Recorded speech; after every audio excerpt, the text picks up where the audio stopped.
The family structure, which had seemed as unshakable as the age-old ice of the Irtish, collapsed in an instant. Rod Ion, Yana's husband, returning one evening from the office in downtown Omsk, didn't, as usual, lounge on the couch in front of the TV. Instead, he sat at the kitchen table, pulled his wife closer, and, staring at the wall, uttered the words that split their 5-year marriage in two. "Yana, darling, I've thought it all through. Starting next paycheck, we'll go on separate budgets. That's it, shop's closed." He clearly expected a storm, tears, reproaches, a long and scandalous to sort things out, but Yana, to his utter amazement, froze for only a moment, then nodded slowly, a strange, unfamiliar glimmer flickering in the depths of her eyes. She supported his idea with unexpected enthusiasm. A few days later, his parents, Aleftina Zakharovna and Grigory Pavlovich, arrived as usual from their Lyubinsky district for Sunday lunch, unaware that a surprise awaited them that would change their understanding of hospitality forever. Hello, dear listeners. I am pleased to welcome you. I present to you a new, interesting story. Enjoy listening. Yana noticed the changes back in early fall. Rod Ion started coming home from work looking different. Previously, he'd plop down on the couch, turn on the TV, and hang out there until dinner, mindlessly scrolling through his phone. Now he'd sit down at the kitchen table, pull out his laptop and stare at the screen with such concentration, as if he were studying the blueprints of a nuclear reactor. The screen cast a cold, bluish light on his face, making it look strange and tense. The first time, she didn't pay it any mind. She thought maybe something had happened at work. Rod Ion worked as a sales manager for a plumbing company. 70,000 rubles a month wasn't a mountain of gold, but it was stable. Yana, an accountant at a large construction company, brought home 90,000. This salary difference had never been a problem, or rather, it wasn't a problem for her. But Aleftina Zakharovna, her mother-in-law, periodically hinted that it was fundamentally wrong for a wife to earn more than her husband. She said it undermined him. Authority. What kind of authority, exactly, was being undermined by more money coming into the family budget? Yana genuinely didn't understand, but she didn't argue. Arguing with Aleftina Zakharovna was a useless and energy-consuming endeavor. This woman knew how to turn any discussion into her own benefit performance. A monologue about how she devoted her entire life to raising her only son, how hard it was for her to live on a single pension, and how today's youth have no respect for their elders. A week later, Rod Ion began muttering something under his breath, staring into the distance. Monitor. I washed the dishes after dinner and overheard snatches of phrases: proper distribution, financial literacy. Everyone should be responsible. She turned around, drying her hands with a towel. Rodia, did you say something? He winced, as if he had been caught off guard, and quickly slammed the laptop shut. Oh no, nothing, just like that. Thinking out loud. Yana shrugged and returned to the dishes. But her husband's strange behavior continued. He began reading articles on the internet while he sang. She saw the headlines when she passed by: how to properly family budget, separate finances in marriage, the pros and cons, financial independence for spouses, the key to a strong relationship. Once, she even caught him watching a video on the topic. Some bearded blogger, with an incredibly serious face, was declaring that a shared budget was a relic of the past, and that modern European couples should clearly delineate income and expenses. Yana sat on the couch, mindlessly flipping through a magazine, wondering where Rod Ion had suddenly developed such a burning interest in finances. In 5 years of marriage, he had never once. He was interested in where the money went. He gave her 40,000 from his salary, and spent the rest on himself. What exactly did she not understand? She only knew that his mother regularly begged him for money, whether for medicine, or for apartment renovations, or simply because she urgently needed money. Rod Ion couldn't refuse. Another part went on gadgets, phones, headphones, smartwatches. He adored technology. And, of course, at get-togethers with friends. Once every 2 weeks they would gather at a bar, drink beer, and watch football. And the 40 he gave her was catastrophically. It wasn't enough. Utilities were eating up 8,000. Food cost 25,000, and that wasn't exactly luxury. Yana didn't buy anything fancy, but they couldn't live on buckwheat and sausages alone. They had decent meat, vegetables, fruit, dairy products, plus household chemicals, small items, and clothes. Rod Ion bought them for himself when he wanted, but she had to scrape together some from the shared budget. Gifts for relatives were also her concern. Birthdays for Aleftina Zakharovna, Grigory Pavlovich, her nephews, and brothers and sisters on both sides. She bought, wrapped. She signed the cards. Rod Ion only handed over the box with a forced smile. In general, her 90,000 rubles also played a very active role in the family budget, but Rod Ion, it seemed, had never thought about it, and now he suddenly did, and this was alarming. Confirmation of her suspicions came on Saturday evening. Rod Ion was talking on the phone with his mother. Yana was in the bathroom, the door was slightly open. She wasn't eavesdropping intentionally. But his mother-in-law's voice was so loud and piercing that it could be heard even through the receiver. "Radon, are you?" "He has to clean up the house," Aleftina Zakharovna thundered. "She earns more than you. Where does the money go? Did you even ask?" "Mom, what does that have to do with it? There has to be control. You're the man, the head of the family.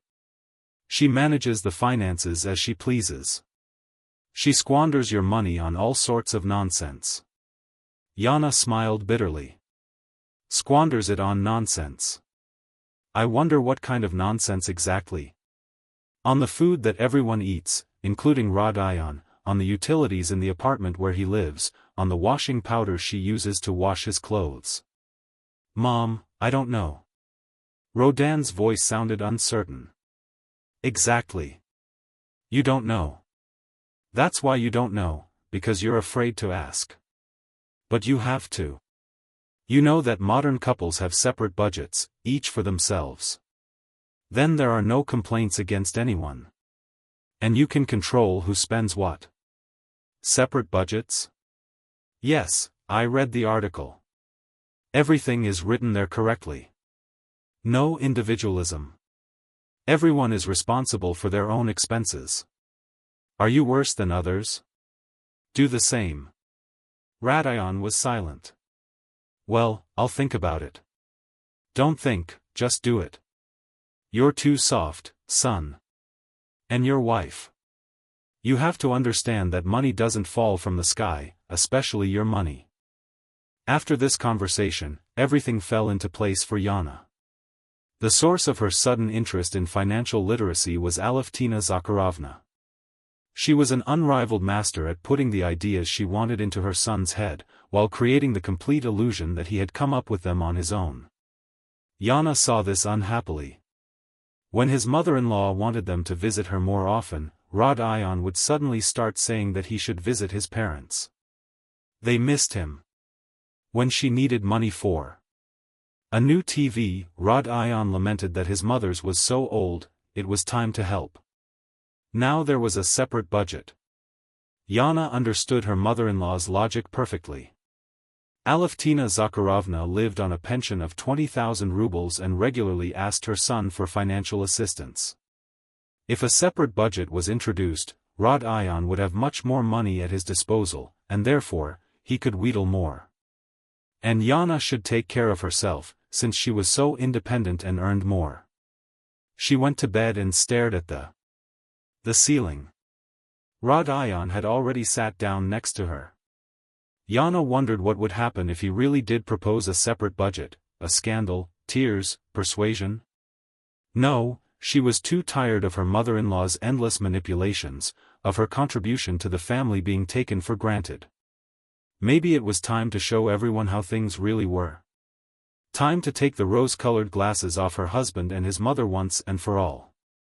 On Wednesday evening, Rod Ion came home from work, ate dinner silently, and called her into the kitchen for a serious talk. Yana immediately noticed that he was nervous, fiddling with his fingers. Napkin, not looking him in the eye, his voice breaking. She sat down opposite him, folded her hands on the table, and prepared to listen. Yana, we need to talk, he began. Listen, you see, I've been thinking, reading, studying the topic. Rod Ion hesitated, then blurted out quickly, as if afraid of being interrupted. In short, I think it's time for us to switch to a separate budget. Yana looked at him silently. Rod Ion, inspired by her silence, continued more confidently, repeating memorized phrases from those very articles. It's modern, isn't it? That's right, the European way. You see, a shared budget is an outdated model. It breeds dependency and a lack of financial responsibility. But with a separate budget, everyone is responsible for themselves. Everyone knows how much they spend and on what. No complaints, no control. Financial independence. You see, he clearly memorized this speech. Yana recognized the turns of phrase from the articles he read. Even the intonation wasn't his. She imagined how he rehearsed in front of the mirror, how nervous he was, expecting a scandal. And how exactly do you see this? A separate budget? She asked calmly. Rod Ion visibly relaxed. The lack of hysteria inspired him. Well, it's simple. Everyone pays for themselves.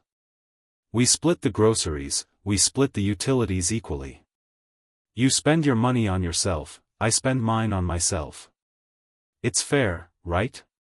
And clothes? Yana clarified. Everyone buys for themselves. Household chemicals, household expenses are also split equally. It makes sense. Gifts for relatives. Rod Ion thought for a second. Well, everyone buys for their own relatives. I buy mine, you buy yours. Okay, Yana nodded. And if one of us will need help, I'll get sick, for example, and need medicine. Well, you buy it yourself. You have a salary, after all. Okay. She paused, looking straight at her husband. Rod Ion fidgeted in his chair, waiting for a reaction. Yana saw that he was prepared for a fight, for tears, insults, accusations, that he had already come up with counterarguments, rehearsed his answers. I fully support your idea, she said firmly and clearly. Rod Ion was taken aback that I agreed. A separate budget is a great idea. Let's try it. Seriously? Absolutely. You're right. This. Modern and correct. Everyone should be responsible for their own expenses. Financial independence is important. Rodion's eyes lit up. He clearly hadn't expected such an easy agreement. Yana saw a huge burden lifted from his shoulders. He jumped up and hugged her. That's great. I'm so glad you understand me. You know, I was worried, I thought you'd be against it.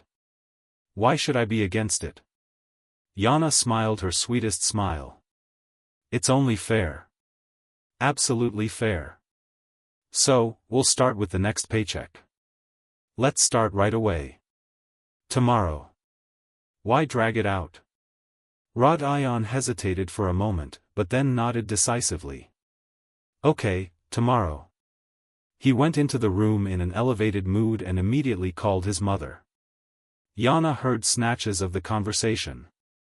Agreed, no problem. You were right. Alevtina Zakharovna was chattering happily on the other end. Yana remained in the kitchen. She opened her laptop, created a new file in the spreadsheet, named it separate budget, and began calculating.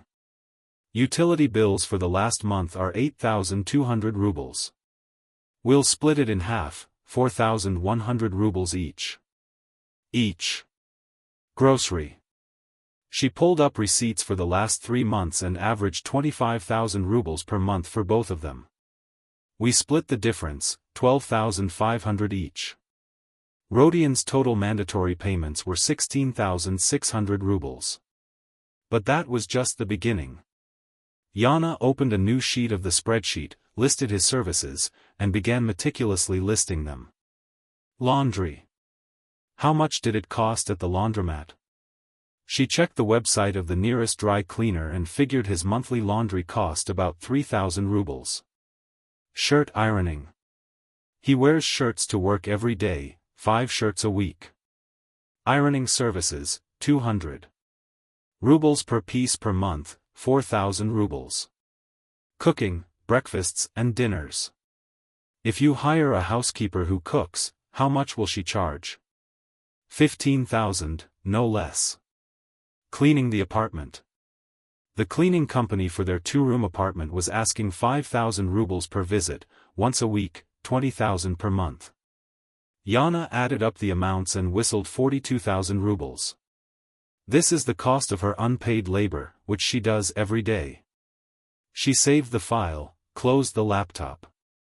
Tomorrow a new life will begin. Separate budgets. Everyone for themselves. Financial independence and responsibility. Yana smiled coldly. We'll see how much Rodion likes this idea in a week. On Thursday morning, Yana woke up before the alarm. Rodion was still asleep, sprawled out on his side of the bed. She quietly got up, went to the kitchen, and turned on the coffee maker just for herself. Usually, she made breakfast for 2, scrambled eggs or porridge, sandwiches, and chopped vegetables. Today, she took some yogurt out of the fridge, grabbed an apple, sat down at the table with a cup of aromatic coffee, and opened her laptop again. She needed documentation. I always kept track. Expenses, but somehow superficially. Now accounting precision was needed. She created a new file, dividing it into categories: groceries, a separate table with dates and receipts, utilities, bills for the last 6 months, household chemicals and household expenses. Another column. Clothing, gifts. She methodically entered the amounts, reconciling them with her card statements. Over the past 6 months, about 52,000 rubles had been spent on Sunday dinners for her in-laws and the containers of food they took home. Yana stared at the number 52,000. She bought groceries, cooked for 3 or 4 hours, and set the table. Aleftina Zakharovna and Grigory Pavlovich would come over, eat, and praise everything.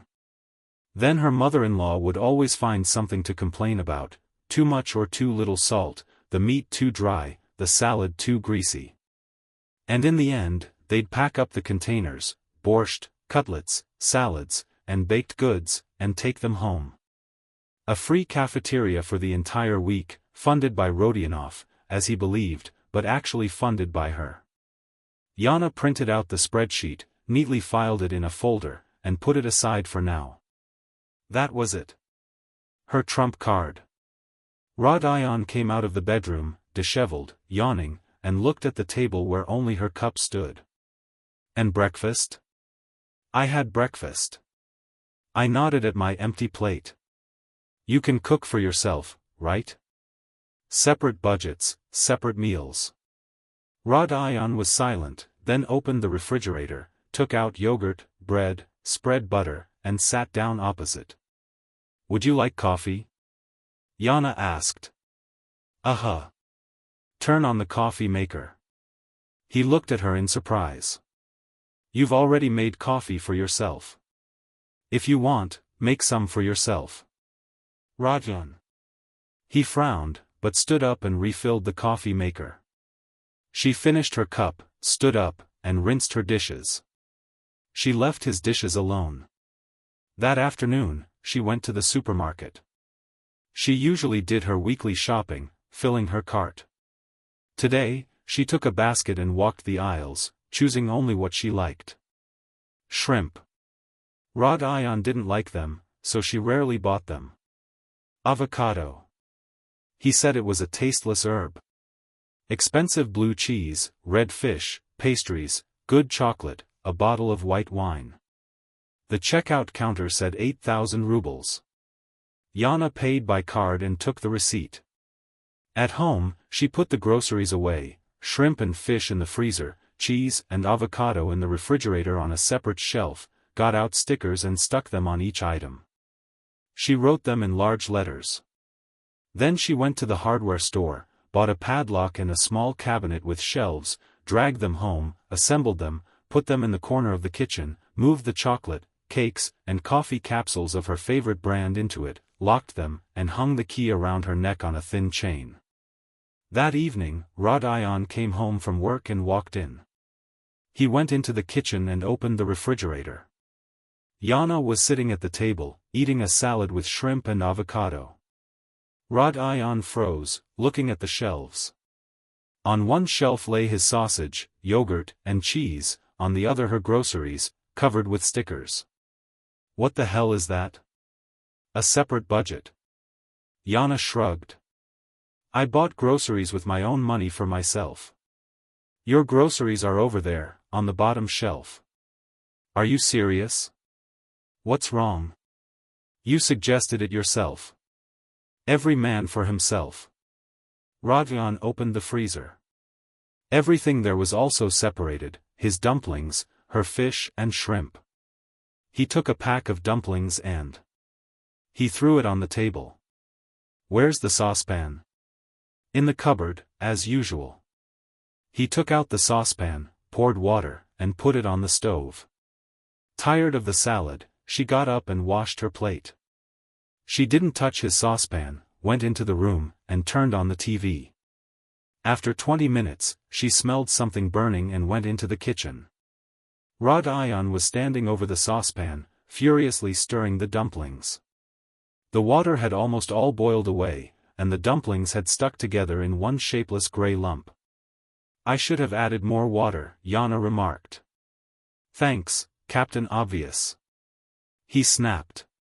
She returned to the room. Rodion was banging around in the kitchen, cursing under his breath, then brought in a plate of soggy gruel, sat down on the sofa, and ate silently, sullen. I flipped through a magazine, pretending not to notice. The next day, Friday, Rodion left for work in a wrinkled shirt. Yana noticed, but said nothing. That evening, he returned even more sullen. You didn't do the laundry? He asked, rummaging through the closet for clean clothes. Did you wash yours? What about mine? You wash yours yourself. Remember the separate budget? Rodion turned sharply to her. Yana, are you kidding me? No, I follow the rules you set yourself. Everyone is responsible for themselves. Washing clothes is also a responsibility. Do you want me to give you the contact information for a laundromat? I think they charge 200 rubles a shirt there. 200? Yeah. Or you can wash it yourself. It's free. The washing machine is in the bathroom. Rodion grabbed an armful of dirty clothes and went into the bathroom. Yana heard him loading the machine, slamming the door, and randomly pressing buttons. Then there was an error signal. Again. Rodion cursed and left the bathroom. It wouldn't turn on. Did you put in the washing machine? The washing machine? Oh, right. He returned to the bathroom. Yana chuckled. In 5 years of marriage, he had never turned on the washing machine. It washed, dried, and ironed. He would come in and take clean clothes from the closet, as if they were from a store. The machine hummed. Rodion left satisfied. Yana didn't mention that he had chosen the delicate cycle instead of the regular wash cycle. Let him learn from his mistakes. On Saturday morning, Rodion was looking for a clean shirt to meet his friends. All the shirts were washed, but they were rumpled and wrinkled. He tried to pull one on, looked in the mirror, and looked as if he'd slept in his clothes all night. Yana, will you iron them? No, why not? Separate budgets. I iron my clothes, you iron yours. The iron's in the closet. Rod-Ion took the iron out with a bang and straightened the ironing board. Yana was sitting on the couch, pretending to read. In reality, she was watching out of the corner of her eye. Rod-Ion turned the iron on high, placed the shirt on the board, and ran a hard hand down the sleeve. The fabric began to smoke, and a pungent, burning smell filled the room. Ouch! He pulled his hand away. Why is it so hot? You have to regulate the temperature, there's a wheel on the side. And you could have immediately said, but you could have read the instructions yourself. Rod-Ion turned the dial and went back to his shirt. After 10 minutes, a distinct yellow streak from the iron appeared on the sleeve. He cursed again. Yana got up, came over, looked, it was too hot. This shirt can't be saved. Excellent, just excellent. He threw the iron on the board, went into the bedroom, put on the most wrinkled shirt, slammed the door and left. Yana put away the ironing board. She turned off the iron, sat down at the laptop, opened her spreadsheet, and added another row. Learning how to introduce household chores is invaluable. On Saturday evening, Rod-Ion returned late. Yana was already asleep. He lay down next to her, still half-dressed. In the morning, she woke up first. Today was Sunday. The day when the in-laws usually arrived. Aleftina Zakharovna and Grigory Pavlovich always arrived for lunch around 2 o'clock.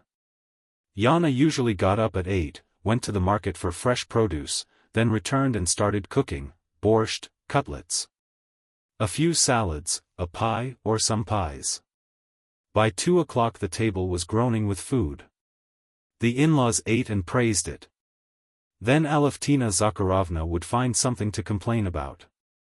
After which they would pack the containers and take them home. Today Yana didn't go to the market. She had breakfast, sat in a chair by the window with a book, reading and sipping coffee.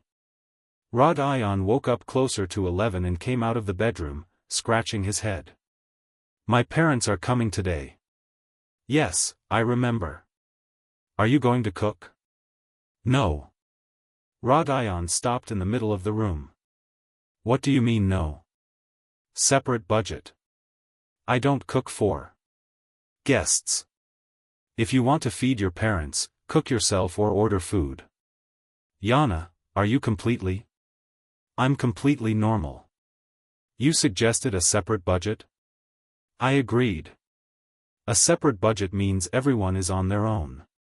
Your parents are your responsibility. But you always cooked. We used to have a shared budget, but not anymore.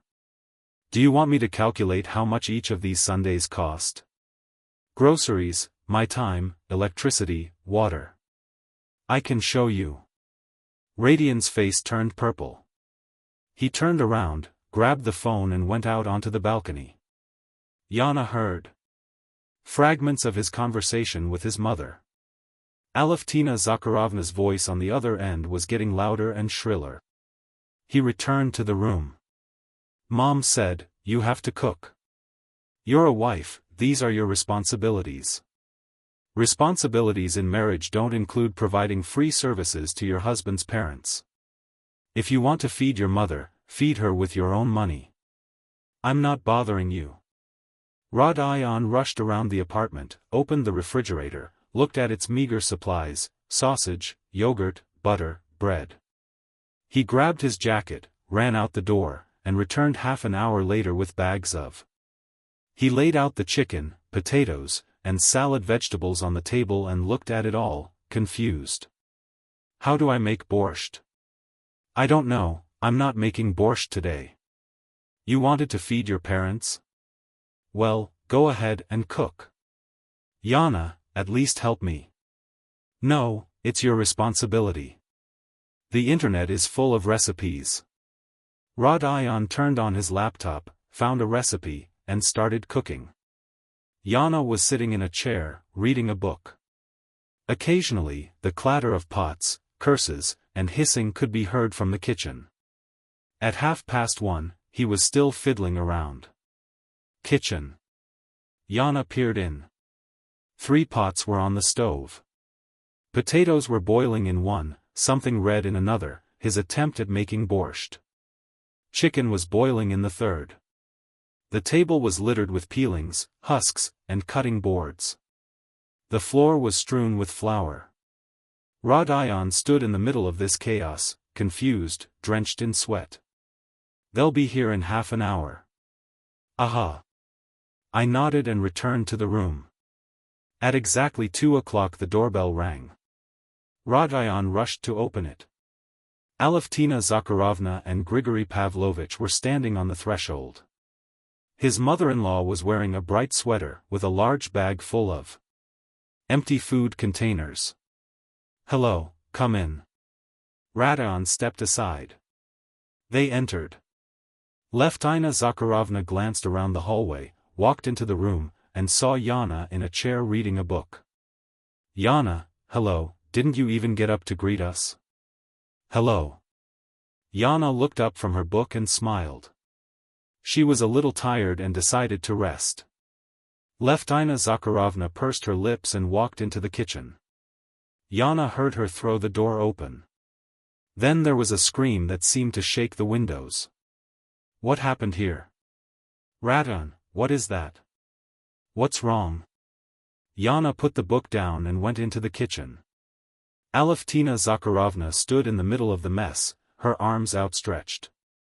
Something was boiling on the stove, the table was littered with trash, the floor was dirty. "Mom, I was cooking," Rod Ion mumbled guiltily. "You were cooking?" His mother-in-law turned to Yana. "And where were you?" "I was relaxing. Reading a book." "How did you relax? You were supposed to be cooking dinner." "Why should I?" Yana walked up to the table and leaned against the countertop. "Rod Ion and I have switched to separate budgets. Each for himself. Your son decided that this is right and modern." She agreed. "Now I cook only for myself, with my own money. If Rod Ion wants to feed guests, that's his right and his expenses." Aleftina Zakharovna was awed. "What nonsense! What separate budget?" "The very one you told him about." Yana smiled calmly. "A modern European approach. No individualism. Everyone is responsible. Remember the article you sent him?" The mother-in-law opened her mouth, closed it, looked at her son. "Rod Ion, is this true?" "Well, Mom, I thought it was wrong for one person to do everything. He controls expenses." He hesitated. "I control expenses." Yana raised an eyebrow. "Interesting. Do you want me to show you the spreadsheets showing where the money goes?" She took out her phone, opened a file, and handed it to Rod Ion. "Here, look. Utilities, groceries, household cleaning supplies, clothes, gifts. And this is a separate spreadsheet specifically for Sunday dinners. Over the last 6 months, 52,000 rubles of our shared money have gone on groceries for your parents. That is, of mine, too." Rod Ion took the phone and stared at the screen, and Aleftina Zakharovna snatched it from his hands and began scrolling. "Did you make this all up?" "I have the receipts. Do you want me to show you?" Grigory Pavlovitch cleared his throat and tried to intervene. "Why are you arguing? This is a family. Everything in a family should be shared." "Grigory Pavlovitch, it was Rod Ion who suggested a separate budget. Not me. I just agreed. If you think a son should take care of his parents, I fully support it. Let him take care of it with his own money. I have nothing to do with it." Aleftina Zakharovna threw the phone on the table. "Rod Ion, are you going to let her talk to me like that?" "Mom, well, I don't know." Rod Ion looked confused. He looked from his mother to his wife. "You don't know? Of course you don't know. She's brainwashed you. I've devoted my whole life to you, given myself entirely," and now some mother-in-law hesitated, searching for the right word. "Wife," Yana prompted. "Some wife of your son, who fed you for 5 years for free, will now be fed by your son if he wants. It's his choice. We're leaving. Aleftina Zakharovna grabbed her bag with empty containers. Grigory, let's go. Lena, maybe we shouldn't. Grigory Pavlovich tried to calm his wife, but she was all ready. She flew out of the kitchen. The in-laws got dressed and slammed the door. Rodion was left standing in the kitchen, pale, looking at the pots, the dirty table, and Yana. She picked up her book, returned to the chair, opened it to a bookmark, and continued reading. Rodion silently cleaned the kitchen. He poured the undercooked borscht down the toilet until evening. He also threw out the chicken. It had turned to mush. He washed the pots, mopped the floor, then sat on the sofa and stared at the turned-off television. Yana was having her shrimp and rice for dinner. She didn't offer him any. That evening, his phone rang. Phone. Aleftina Zakharovna. Rodion picked up the receiver and went out onto the balcony. The conversation lasted about 20 minutes. Yana couldn't hear the words, but the intonations were unmistakable. His mother-in-law was yelling, demanding, proving something. Rodion was babbling something in response. When he returned, his face was exhausted. They went to bed in silence, each on their own side of the bed. Rodion tossed and turned all night. Yana slept peacefully. On Monday, Rodion left for work early without breakfast. His unwashed dishes had been sitting in the sink since the evening before. Yana hadn't touched them. At work, the day. It went smoothly. At lunchtime, her colleague Svetlana popped into her office. "Why are you so happy?" "Am I happy? You look like a cat who ate sour cream and is now watching its owner look for the culprit." She chuckled. Marina was the kind of person you could talk to frankly. "I now have separate budgets with my husband." "What do you mean?" "Literally. He suggested it. I agreed. Everyone for themselves. Groceries, expenses, cooking, laundry, everything separately." Svetlana whistled. "And how is it?" "Wonderful. He's been wearing wrinkled shirts for 2 days now and he eats dumplings. And yesterday I tried to feed my parents the dinner I cooked myself. It didn't work." "You're a cruel woman," Svetlana laughed. "I like it. How long will he last?" "I don't know, we'll see." Yana returned home that evening and immediately sensed something was wrong. The front door was ajar. Someone else's shoes, women's stilettos, were standing in the hallway. Yana recognized them immediately. Aleftina Zakharovna. She walked into the room. Her mother-in-law was sitting on the sofa with the air of a housewife. Rodion stood by the window, turned away. "Hello, Yana." "Tina." Zakharovna didn't even get up. "Hello. What are you doing here?" "I came to talk to you both. A family conversation." Yana took off her jacket, went into the kitchen, poured herself some water, and drank it. She returned to the room and sat down in the chair opposite her mother-in-law. "Listen, Yana, I understand that there have been disagreements between us, but we are a family," her mother-in-law began. "A family should stick together. And this idea of yours with separate budgets. This is the destruction of the family. It was Rodion who suggested separate budgets. He suggested it because you drove him crazy." The mother-in-law raised her voice. "You earn more, and yet you spend his money left and right." "What am I spending left and right on?" "On myself, on all sorts of nonsense." I took out my phone, opened a spreadsheet, and handed it to Aleftina Zakharovna. "Here are all my expenses for the last year with receipts and documents. Show me where the nonsense is." The mother-in-law didn't even glance at the screen. "I don't need your spreadsheets. I know how women can squander money. Aleftina Zakharovna, you haven't worked for the last 20 years. You sat at home and lived on your husband's salary. You regularly ask your son for money for your needs. And I've never said a word against it. And now you're telling me how to spend the money I earn myself. You earn it, but you're a wife. A wife has responsibilities. A wife's responsibilities don't include supporting her mother-in-law. Aleftina Zakharovna jumped up. Radayon, can you hear how she's talking to me? Radayon flinched and turned away from the window. Mom, come on, stop it. Stop it. She's insulting your mother, and you're silent. What happened to you? Have you completely forgotten who raised you? No one. I forgot, Yana said calmly. Radayon can help you as much as he wants.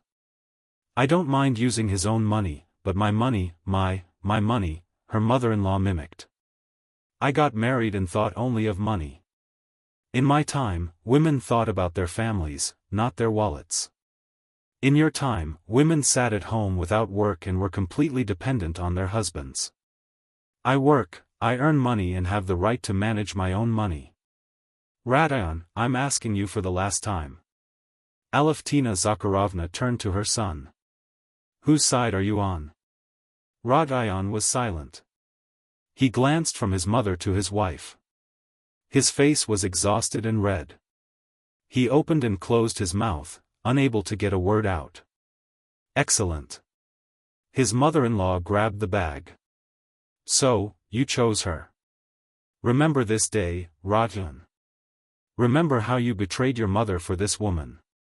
She stormed out of the apartment, slamming the door loudly. Radayon stood by the window, his head down. Yana stood up, went to the kitchen, and warmed up her dinner. Radayon continued standing by the window, then went out onto the balcony and lit a cigarette. He quit smoking 2 years ago. He returned half an hour later, sat down on the sofa, and he stared at the black TV screen. Yana, he called quietly. Yes, maybe that's enough already. Enough of what? This whole separate budget. Let's put everything back the way it was. Why? Because it's wrong. We're a family. You yourself suggested a separate budget, said it was right, modern, European. I agreed that it had changed. What had changed was that I didn't think you would. He fell silent, choosing his words, that you would take everything so literally. I pressed against him. How exactly did you think I would take this literally? You suggested a separate budget, everyone for themselves. That's what I do. I pay my own expenses, cook for myself, do my own laundry, and you pay for yours. What's the problem? The problem is that Radayon hesitated. You know perfectly well that's not what I meant. No, I don't understand. Explain. I meant that we'll simply control our expenses so you don't spend money on who knows what. What I spend it on who knows what. Radayon was silent. Yana stood up, took out her laptop, opened a spreadsheet, and turned the screen toward him. Here are my expenses for the last year. Utilities 96,000, groceries, 300,000, household chemicals, 60,000, clothes for me, 80,000. Gifts to relatives on both sides 50,000. Sunday lunches for your parents 52,000. Total 638,000 rubles per year. Of this, you gave me 480,000, the rest 158,000. Where is mine here? It's unclear what the expenses are. Radayon stared at the screen, silent. And now the second table, continued Yana. Services that I provided for free.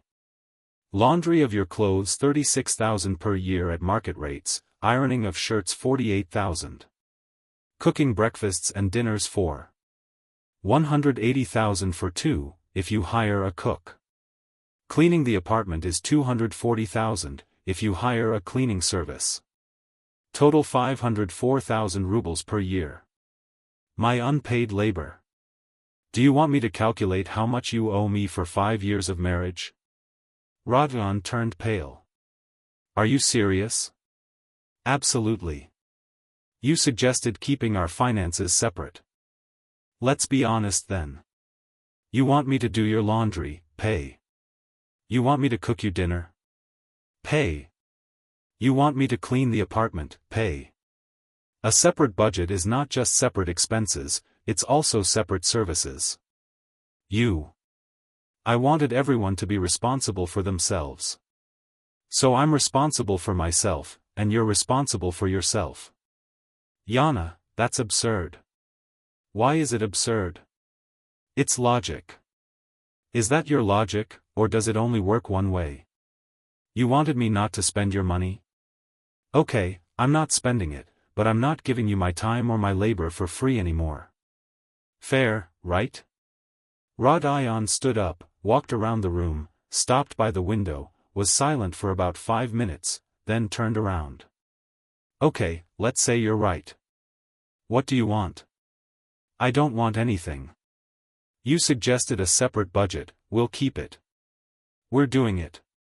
I'm happy with everything. I'm not happy with it. Then let's go back to a shared budget. Only on my terms. He froze. On what terms? Chapter 7. New rules.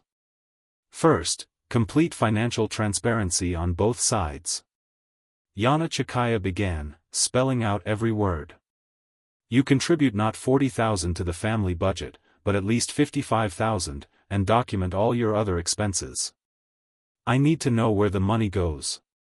Second, if you want to help your mother, that's your right, but then it's a separate expense item from your personal account, not from the shared one. Budget. But Mom, she needs help. I'm not against help. I'm against this help coming from my money too. Do you want to help your mother? Help with your own money, earn more, cut back on your personal expenses, find a part-time job, but not at my expense. And thirdly, Sunday dinners. If you want your parents to come over for dinner, let them know in advance, a week in advance, and give them money for groceries separately. I'll calculate how much is needed. You give me this amount, I'll cook, but it will be a paid service, as if you hired a cook. You want me to pay you. A blank for my parents. I want my work to be appreciated. For the last 5 years, I've cooked, cleaned, washed, hosted your parents every Sunday for free. You took it for granted. Your mother took it for granted. No one ever said thank you. But there was always something to find fault with. I'm tired of being an unpaid servant. If you want my work, pay me or do it yourself. Rod Ion was silent, then sat down on the sofa, clasping his head in his hands.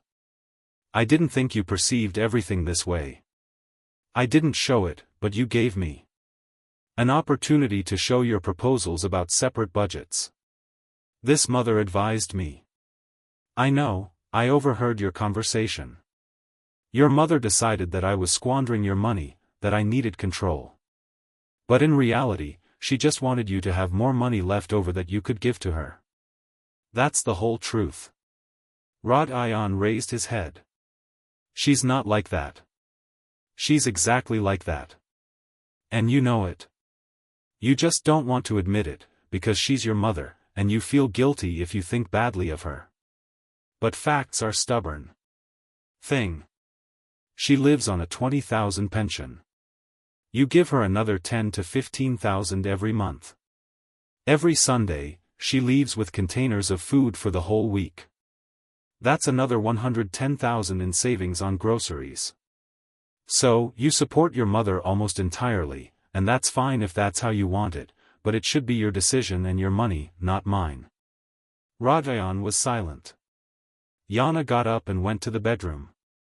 She heard him sit in the room for another hour, then take out his phone, dial a number, and speak quietly. The conversation lasted about 10 minutes. Then he came into the bedroom and lay down next to her. I called. Mom said that we won't come for now, and she shouldn't come either. We need time to figure this out. It's reasonable. She cried. Yana remained silent. She said that you're turning me against her. I'm not doing anything, I'm just showing the facts. She said that I'm an ungrateful son. This is a classic manipulation technique, a sense of guilt. Maybe she's right? Maybe I really am ungrateful? Yana put the book down and looked at him. Rodion, calculate how much money you gave your mother over the last year? About 150,000 plus the food she took away every Sunday is another 50. Total 200,000. Plus you bought her a TV last year for 35,000. A refrigerator 2 years ago, 40,000. Paid for a bathroom renovation for 50,000. Total 325,000 for 2 years. This is an ungrateful son. Rodion was silent. And what has she done for you during this time? Yana continued. Besides calling, criticizing, demanding and making scenes, she is my mother. Yes, she is your mother, and you help her. That's right. But help shouldn't be one-sided. You give, and she only takes and demands more.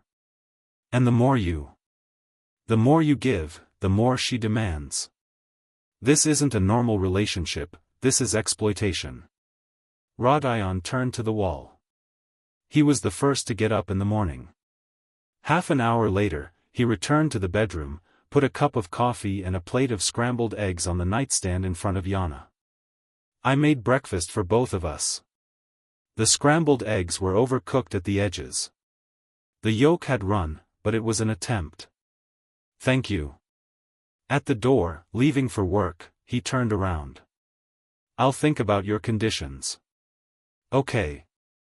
That evening, Rodion was already waiting for her at home. He was sitting at the table with a laptop, in front of him. There was an open notebook, covered in numbers. I did the math, he said when she came in. You're right. I do spend a lot on Mom, too much. And what have you decided? I'll call her tomorrow and tell her I can't give her 15,000 every month anymore, only 5. And only if it's really urgent, for medicine or utilities. Not for TVs and not just like that. She'll make a scene. I know. But you're right. I can't support her completely.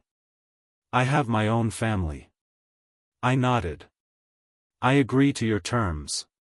He continued. I'll contribute 55,000 to the general budget, and document the rest. And about the parents.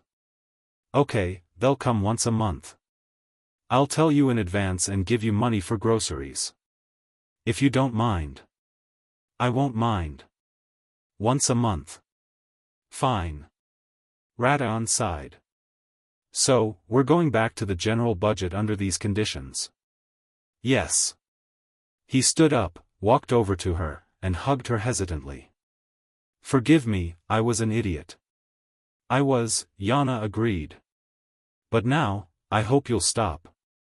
They were silent. Then Rodion pulled away. Can I ask you a favor? What? Teach me how to make borscht. Real borscht. Not that mess I made on Sunday. Yana grinned. Okay, I'll teach you.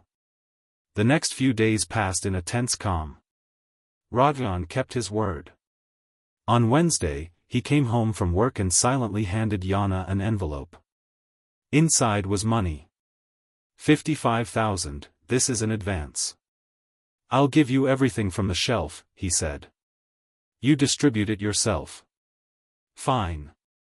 That same evening, he went to his mother.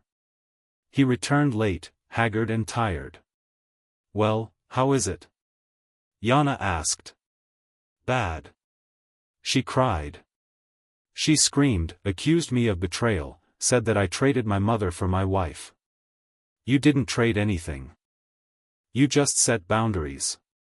I told her everything we discussed, about money, about visits. She said that I was selfish, that I should take care of my parents, that she had devoted her whole life to me. Classic manipulation. I know, but it was still hard. She is my mother. I love her. I just don't want to be an ATM anymore. Yana hugged him. You did everything right. The rest of the week passed peacefully. Rodion tried.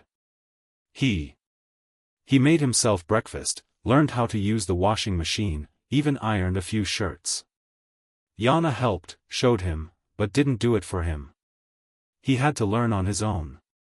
On Friday evening, his father, Grigory Pavlovich, called. Rodion put the phone on speakerphone. "Hello, son." "Hi, Dad. How are you?" "Fine. Listen, your mother is completely beside herself. She cries every day, says you abandoned her." "I didn't abandon her, I just asked her to respect our boundaries." "What boundaries?" "This is a family. A family should be built on respect, not guilt." "Dad. Mom has been manipulating me my whole life, making me feel guilty if I do something differently from her. And I'm tired of it." Grigory Pavlovich sighed heavily. "She's your mother, Rodion. I know, and I love her, but I can't live the way she demands anymore. I have my own family, my own rules. Your wife turned you against us." "No one turned me against her. Yana simply opened my eyes, showed me how much I spend on Mom. 325,000 in 2 years, that's a lot, Dad. This is what my mother constantly demands, and she never thanks me, she only criticizes and blames."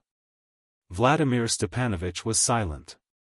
"Listen," Rodion continued, "I'm ready to help, but not that much. I'll give you 5,000 a month if it's really urgent.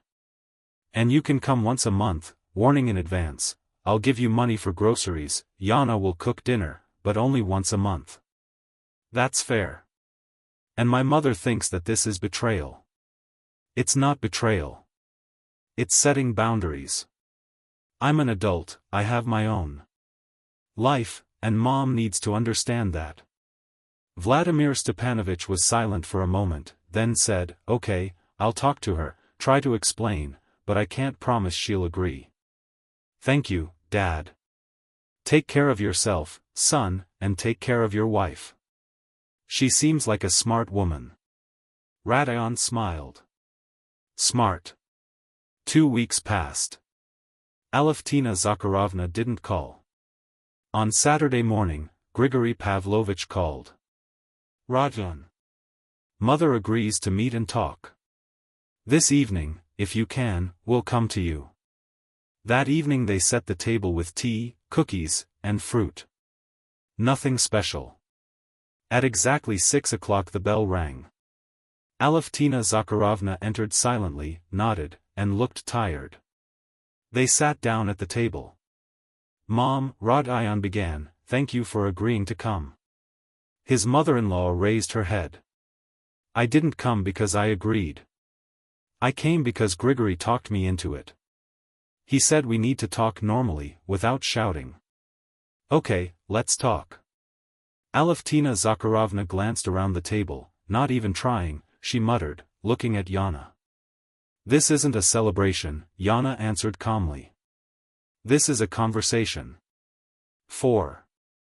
Enough tea and conversation.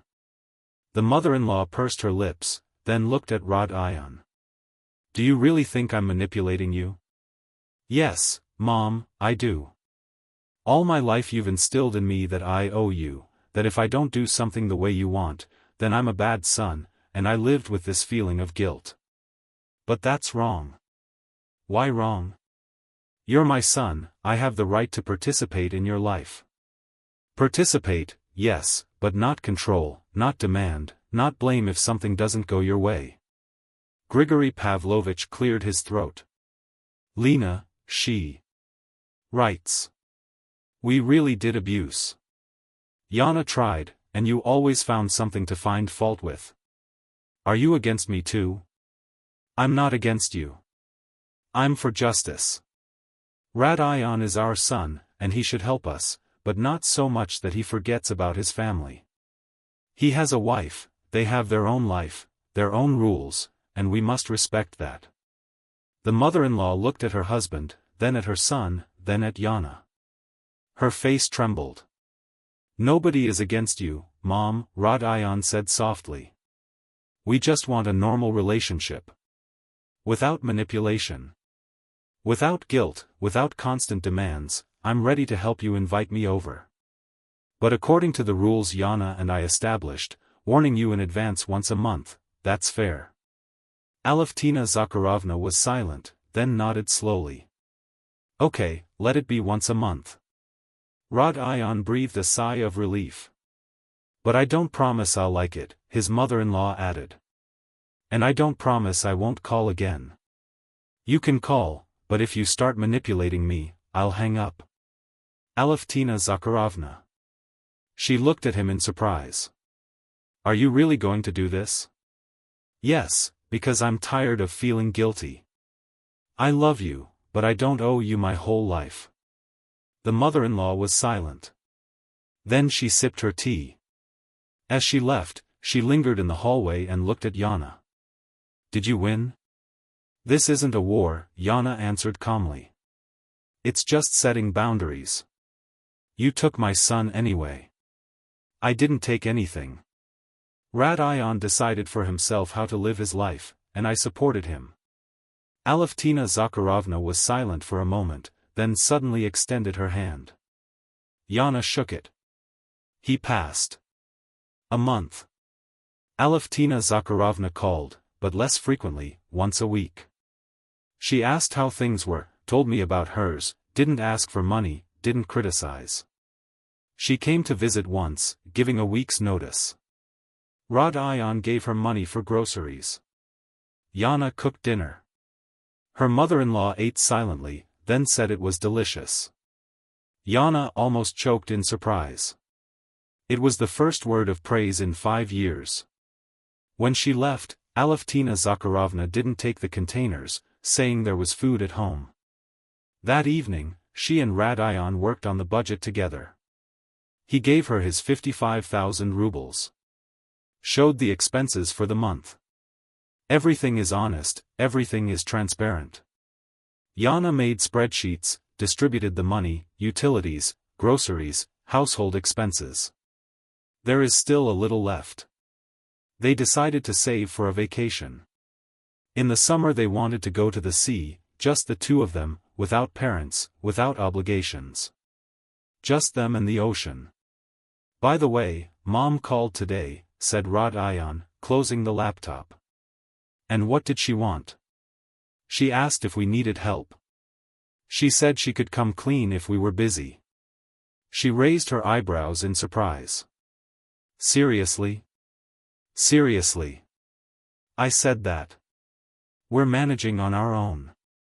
She wasn't offended, she simply said, well, if anything happens, call me. Miracles. Yeah, right. They went to bed late. Yana lay in the dark, listening to Rodions even breathing next to her. She thought about how everything had changed. The separate budget, which was supposed to be an instrument of control, had turned into an instrument of liberation. It showed the truth, opened eyes, forced her to set boundaries. Alevtina Zakharovna never admitted her mistake, didn't apologize, but she accepted the new rules.